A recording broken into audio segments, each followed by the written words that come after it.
Assalamualaikum guys. Okey, hari ni saya mau review dan unboxing.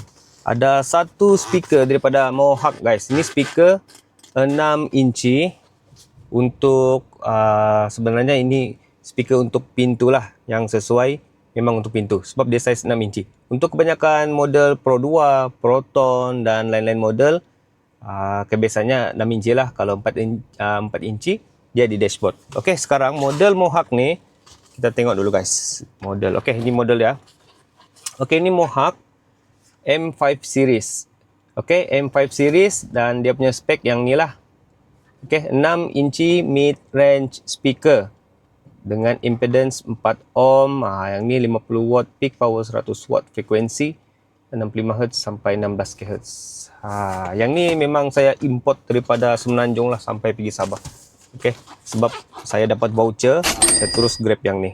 Okey, kalau kamu mau beli speaker yang murah-murah, pastikan kamu buat pembelian ataupun kamu cek saja di link yang saya tag. Kadang-kadang YouTube dia ada bagi voucher guys. Rugi sebenarnya kalau kamu tidak guna voucher daripada YouTube. Okey, khas untuk subscriber saya. Banyak juga voucher dia bagi tu.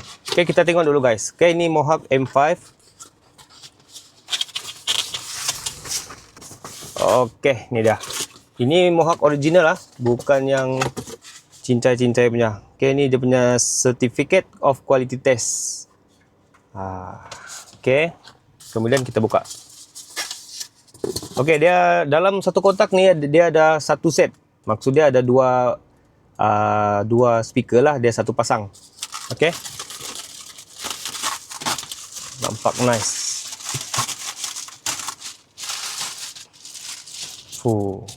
Lawa guys. Okay. Boleh nampak dia punya kemasan. Depan dia ni, dia punya kon ni macam carbon fiber.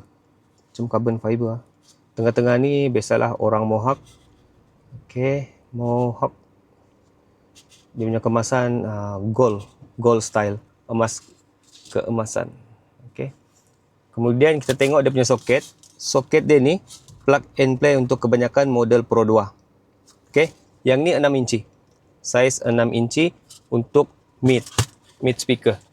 Okey, sebab ada satu lagi jenis, dia jenis yang ada two-way speaker. Yang tu dia ada speaker semacam Twitter lah di tengah. Cuma sekarang speaker ni saya akan pasang di depan pintu Azia saya guys. Sebab sebelum ni saya memang ada pernah pasang dan saya pernah buat video. Okey, boleh tengok. Ini video saya yang saya pernah upload. Saya pasang jenis Stinger. Okey, yang ni jenis two-way. Untuk kali ini saya cuma ganti di bahagian depan saja. Okey, ini pintu hadapan. So saya akan ganti yang ni dengan jenis speaker mid ni. Tengok belakang dia punya magnet pun besar juga guys.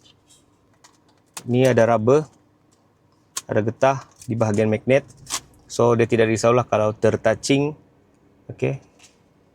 Kualiti dia memang fine lah, memang baik juga. Sebab ni brand Mohawk. Dan harga dia memang ada keras sedikit lah daripada yang Stinger. Cuma kenapa saya tukar jenis yang mid speaker ni, bila saya pasang yang betul jugalah, mungkin saya tersalah pasang. Bila saya pasang yang two-way speaker ni, dia punya sound tweeter tu dia tidak keluar. Mungkin dia sebab speaker ni berada di bawah.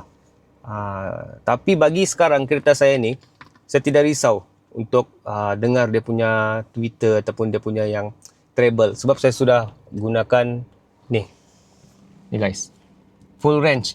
Yang ni full range dari Auzion. Yang ni saya pun ada buat video juga, video review. Kamu boleh tengok video saya yang lepas-lepas. Okay, sebab yang ni voice dia memang clear, memang jelas lah. Jadi saya tidak perlu lagi letak tweeter ke apakah. Jadi saya abaikan saja yang two-way speaker dan terus letak mid bass supaya bass dia bertambah. Belakang memang pakai mid bass lah, bermaksud ada 4 pintu menggunakan mid bass biar bass dia lebih keluar. Halang-halang saya terus ambil ni lah, ada voucher kan. Okey, itu saja guys, saya rasa ini pun sama juga. Okey, sama juga guys. Speaker. So, saya prepare dulu Next video saya akan terus pasang di pintu Pro 2 Asia saya guys. Oke, tunggu next video.